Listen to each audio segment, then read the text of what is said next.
वाचस्पति के मुख से निकल गया। मैंने शिव महापुराण में सुना है शंकर भगवान पर 108 कुछ भी शिव को चढ़ाना चाहिए श्रावण के महीने में। हमने पहले भी कहा था, पिछले लॉकडाउन की कथा निकाली है और श्रावण के महीने की कथा निकाल कर सुनना। उसमें कहा था आपके पास कुछ भी नहीं है तो 108 चावल के दाने चढ़ाइए, 108 मूंग के दाने चढ़ाइए, 108 आप चाहे तो सरसों के फूल चढ़ाइए, 108 चाहे तो सफेद पुष्प चढ़ाइए, 108 चाहे तो गुलाब की पत्तियां चढ़ाइए। पर सावन के महीने में एक नियम बनाना कि मैं 108 ये वस्तु शिव को समर्पित करती हूं। उसका कारण क्या है? तो स्कंद पुराण में लिखा है शंकर भगवान को सावन के महीने में जब हम 108 कोई वस्तु समर्पित करते हैं तो शंकर उसको लाख और करोड़ों गुना कर कर हमको पूरे वर्ष में प्रदान कर देता है। इसलिए श्रावण महीने में 108 की महत्वता।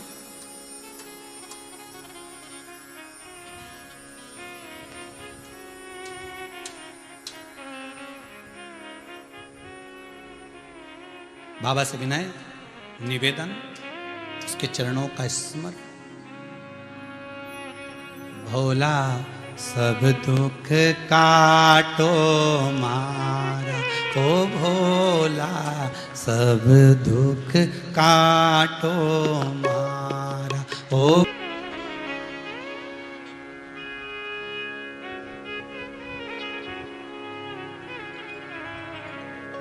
नियम ऐसा लो जो सज जाए। नियम ऐसा, कभी ऐसा नियम मत लेना जो ना सजे हो। नियम कौन सा लिया जाए?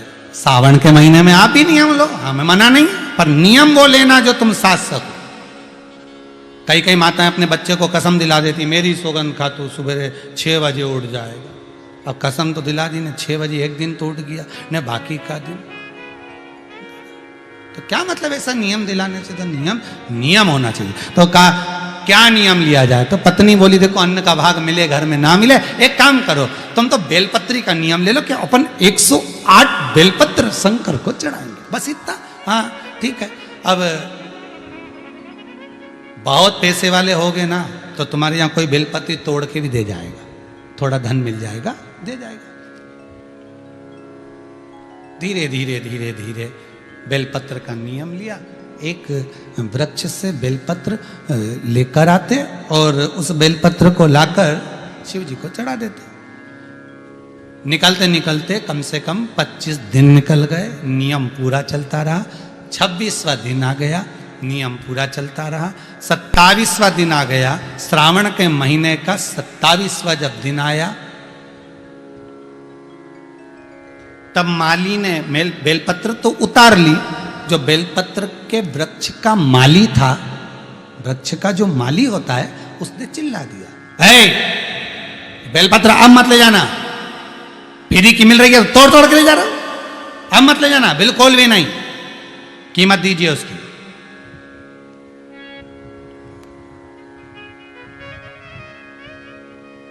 पूरे विश्व में, भारत की धरा पर, देश विदेश में, पिछली कथा में कहा था 1 जून से लेकर 25 जुलाई तक बेलपत्री वृक्षारोपण महोत्सव मनाना, हजारों लाखों वृक्ष सबको लगाना। और आप जो बेलपत्री का पौधा लगा रहे हैं इसका फल कितना है वो ध्यान करना। एक बेलपत्री का पौधा यदि लगा रहे हो, 24 घंटे बेलपत्री का वृक्ष ऑक्सीजन प्रदान करता है। 24 घंटे, हर पल हर घड़ी ऑक्सीजन देता, रात में भी दिन में भी। और बेलपत्री का पत्ता अगर टूटेगा, टूट कर कहीं जाएगा तो कहां जाएगा? शंकर के चरणों में, शिव के ऊपर। और बेलपत्री का फल अगर टूटा, उसमें से कुछ भाग निकला, तो बेलपत्री के फल में वो आनंद है कि बेलपत्री का बीले का गुर्दा किसी के मुख में चले जाता है तो कई रात्रि तक उसके हृदय में, चित्त में शिव समाया रहता है। और अगर वो मर भी गया तो शंकर के धाम चले जाता है। बेलपत्री के फल में वो आनंद छुपा हुआ। महाराज एक नियम बनाया उन्होंने, बेलपत्री का पौधा, बेलपत्री की पत्ती को तोड़ते, शिव जी को ले जाके समर्पित करते। अब 27 दिन हो गए और चिल्ला दिया, माली ने कहा इसका पैसा दीजिए, अगर आपको तोड़ना है तो पैसा देना पड़ेगा। अब इसके पास धन होता तो अन्न का भाग नहीं कर लेता, 108 अन्न के दाने नहीं चढ़ा देता, पर है ही नहीं, कुछ होए तो चढ़ाए नहीं। 28वां दिन, 28वां, बगीचे के मालिक ने मना कर दिया। बगीचे का मालिक मना कर देता है, नहीं। अब 28वां, दोनों बेलपत्री के वृक्ष के सामने से निकल कर जा रहे हैं, और बेलपत्री के वृक्ष के सामने से निकल कर जाते जाते आंख में अश्रु भरे हैं। बेलपत्री के वृक्ष को देखकर हाथ जोड़कर कहते हैं शंभु, शंकर। शंभु का मतलब क्या है? ये शंभु जो है ना, ये संबोधन बदला गया, नहीं तो स्वयंभू था। शिव स्वयंभू, अपन कहते शिव शंभु, संबोधन है स्वयंभू। स्वयंभू का मतलब है अपने आप प्रकट हुआ, पैदा नहीं हुआ, जन्म नहीं लिया और ना मरेगा। वो स्वयंभू है, स्वयं प्रगटा है। हे ईश्वर, कृपा कर, दया कर। 28वां दिन है, 28, 29, 30, 3 दिन की बात है बाबा। बेलपत्री नहीं मिल रही। बाबा की कृपा देखिए, जो नियम बनवाता है वही नियम को पूरा करवाता है।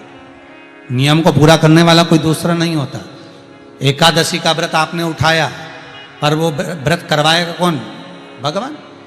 सोमवार बनाओ नियम, बना लिया नियम बेलपत्री का। भी ये 3 दिन बचे, अब क्या करें? जा रहे थे, जाते जाते इतने में स्वयं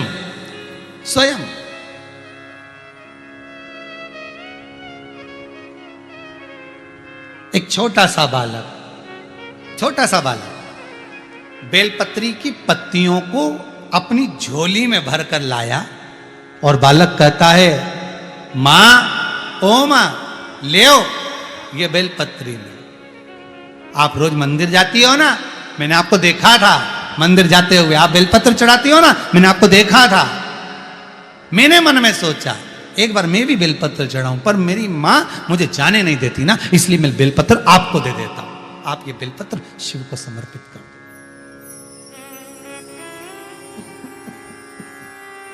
आप ये बेलपत्र शंकर को। आंख में से जल बह रहा।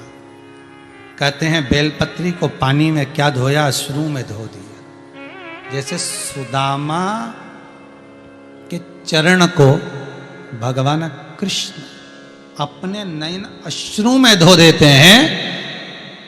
ये दोनों वैश्य, दोनों बनिए पति पत्नी बेलपत्री को अश्रु में धोते धोते शिव जी के धाम में ले जाकर समर्पित कर देते। नियम पूरा। कौन पूरा करा रहा है? भगवान। समय आया, दूसरा दिन फिर आ गया, 29वां दिन था, 2 दिन और बचे थे। शंकर जी को लगा क्या करा जाए। भगवान शंकर ने पार्वती से कहा, पार्वती आज तुझे जाना चाहिए, कल गणेश गया था, आज तू जा।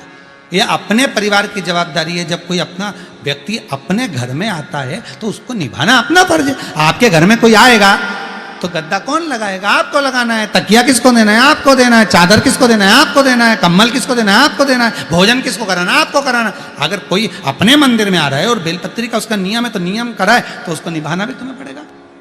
भाई 4 मेहमानों में से 3 तो रोटी खा रहे और एक व्यक्ति की एकादशी का व्रत है, वो नहीं खा रहा, तो खिचड़ी कौन बनाएगा? अरे बोलो तो जम के, कोई दूसरा बनाएगा कि पड़ोसन को फोन लगा के बोलोगे देखो हमारे यहाँ तो भैया हम खिचड़ी नहीं बनाएंगे, तुम्हारे यहाँ मेहमान में भूख लगी है और इसका व्रत है तो तुम कहीं पे भी जाके खा, पर हम खिचड़ी, तो फर्ज तो अपना है ना, अपने यहाँ आया है तो खिचड़ी भी अपने को बनाना पड़ेगी। भाई बनाओ खिचड़ी, बहुओं से कहो खिचड़ी बनाओ, एक का व्रत है। उसी तरह भगवान, नियम तुमने लिया है, व्रत तुम्हारा कर रहा है तो निभाना उसको पड़ेगा। जाओ पार्वती, पार्वती बोली मैं कहाँ जाऊं? बेलपत्री दो, जाओ बेलपत्री दो।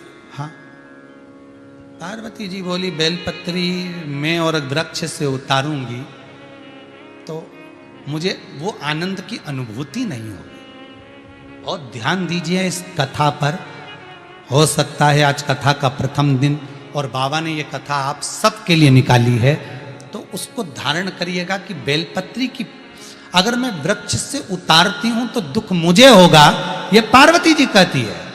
शिव महापुराण की विद्धेश्वर संहिता उमाखंड भी कहता है, आप एक बेलपत्री का वृक्ष लगाओ और लगाने के बाद उसको पूर्ण तरह से पोषित करो, खाद डालो, पानी डालो, उसको पूर्ण तरह से बड़ा करो, तो तुम किसी पेड़ की बेलपत्री तोड़कर शंकर को चढ़ाओगे तो शंकर स्वीकार करेगा। मालूम पड़े पेड़ एक नहीं लगाया और सारे गांव की बेलपत्री तोड़ तोड़ के शंकर को चढ़ाई, और कि मेरे बराबर कोई धर्मात्मा नहीं, तो शंकर बोले तेरे बराबर कोई ढोंगी भी नहीं।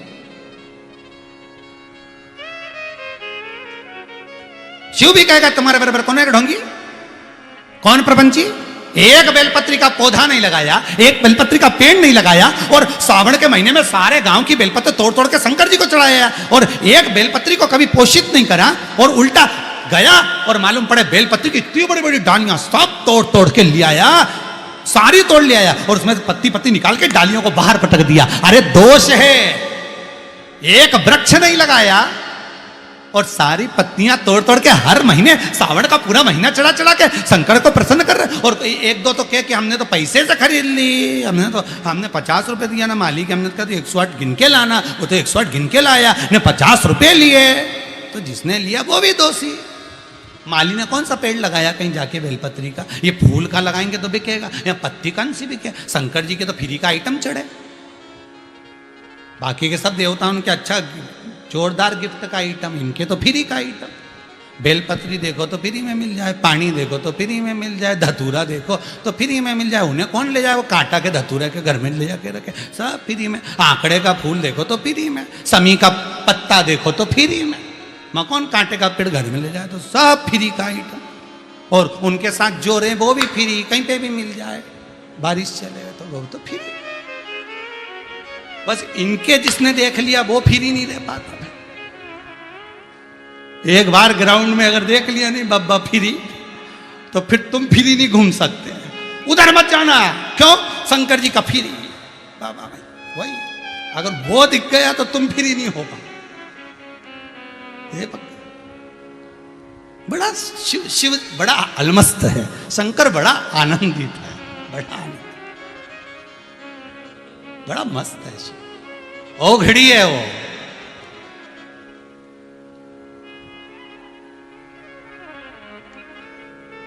ओ घड़ी है।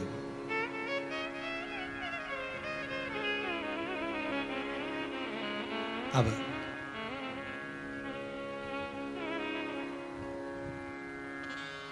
जाओ पार्वती तुम जाओ।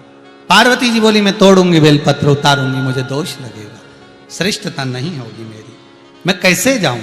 शिव बोले नहीं ऐसा नहीं है, आप जाओ बेलपत्र, ऐसा हो तो मेरी ही उतार कर चढ़ा जाओ, जाओ उठाओ और देखकर आओ।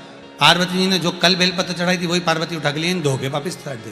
पार्वती जी ने बुढ़िया का रूप रखा, बूढ़ी का रूप रखकर एक जगह पर पार्वती जी सुंदर वस्त्र पहनकर बैठ गई, और जाते जाते पथिकों को रोक रही हैं। पार्वती जी रोक रही हैं पथिकों को, ए भैया रुको, ए भैया रुको, सावन का महीना चल रहा है, बेलपत्र ले जा। पर कोई बेलपत्र लेने को तैयार नहीं, कोई नहीं ले रहा। ये दोनों जा रहे थे, इन्होंने कहा माँ क्या बात है। माँ कहती है मेरे पाँव में तकलीफ है, मैं जा नहीं सकती, ये बेलपत्र आप ले जाओ। शिव महापुराण की कथा कहती है कोई महाकाल जा रहा है, कोई सोमेश्वर जा रहा है, कोई मल्लिकार्जुन जा रहा है, कोई काशी जा रहा है, कोई विश्वनाथ जा रहा है, कोई केदारनाथ जा रहा है। कोई व्यक्ति अगर 12 ज्योतिर्लिंग में जा रहा है, आप खुद नहीं जा सकते, कुछ भेज नहीं सकते, तो एक बेलपत्र को ओम नमः शिवाय लिखकर एक कॉपी में और रजिस्टर में उसको रखकर सीधी की सीधी उस कॉपी को ओम नमः शिवाय लिखकर शंकर के पास भेज दो। कह देना ये बेलपत्र निकालकर शिव को चढ़ा देना। हमारे के पास में पार्वती जी ने दिया, ये लेकर चले। पार्वती जी ने जो दिया था वो शंकर जी को समर्पित करा। नियम इन्होंने लिया था, पूरा शिव जी ने किया। 30वां दिन बेलपत्री नहीं मिली। सावन आने दो, बेलपत्री के वृक्षों में पत्तियां मिलना बंद हो जाती है, बहुत सारे लोग धर्मात्मा इकट्ठे हो जाते हैं। निवेदन है उतनी ही तोड़ना वृक्ष से जितनी आपने लगाई हो, जितनी आपने लगाई। अरे सीधा सीधा बात है भाई, फल उतना ही मिलता है। वो कहे ना, अब 30वां दिन शिव जी का नाम लेकर घर से निकल गए, वृक्ष पर से पत्ती आने नहीं है। पार्वती जी ने शंकर जी से कहा, गणेश जी चले गए, मैं भी चली गई, कार्तिक रुष्ट होके श्री सेलम में बैठे हैं, अब तुम ही बचे हो। बहुत अच्छा परिवार है शंकर पार्वती का, इनके जैसा परिवार दुनिया में किसी का नहीं होगा। गले में सांप, बैठे नंदी पे, बाजू में कार्तिकेय के मोर, पार्वती बैठी शेर पे, गणेश जी चूहे पे, सब एक दूसरे के दुश्मन। उसके बाद भी कितनी शांति से आराम से रह रहे कि तुम तो जब फ्री हो जाओ घर से, लोटा भर के पानी लिया, चढ़ा के चली जाओ। शंकर जी अलमस्त बैठे, पार्वती जी हाथ जोड़ के बैठी कि इन्हीं पे चढ़ाना, हमारे कपड़े गीले करके मत जाओ। कितना मस्त परिवार, उनके जैसा कोई परिवार अलमस्त है।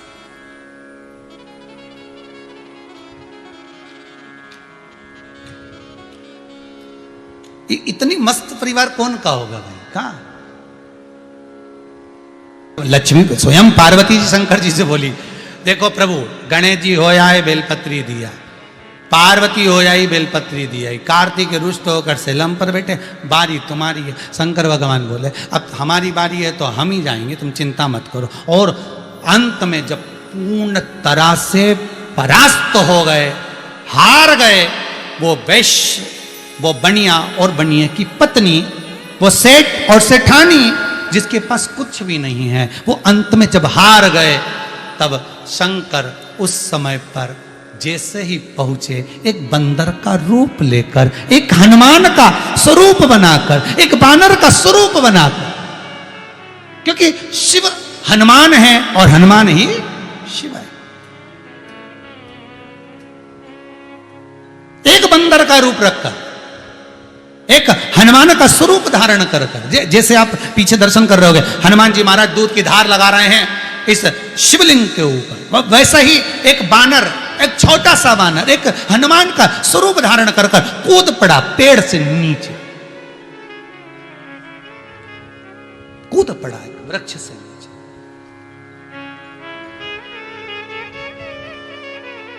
और पवन तनय संकट हरन मंगल मूर्ति रो, राम लखन सीता सहित हृदय बसौ सुध भो।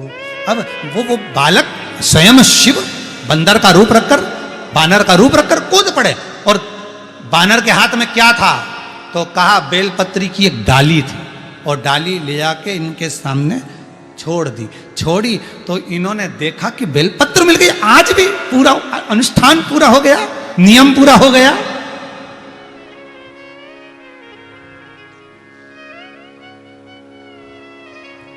अनुष्ठान पूरा, नियम पूरा।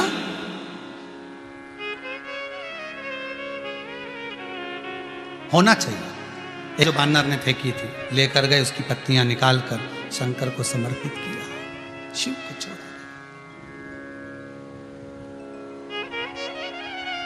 शंकर को दिया गया, शंभु आंख से अश्रु बह रहे थे। शिव पुराण कहती है, जिस शिवलिंग की इन्होंने आराधना करी थी, उस शिवलिंग में से शंकर प्रकट हो गया। आज शिव प्रकट हो गया। जैसे उज्जैन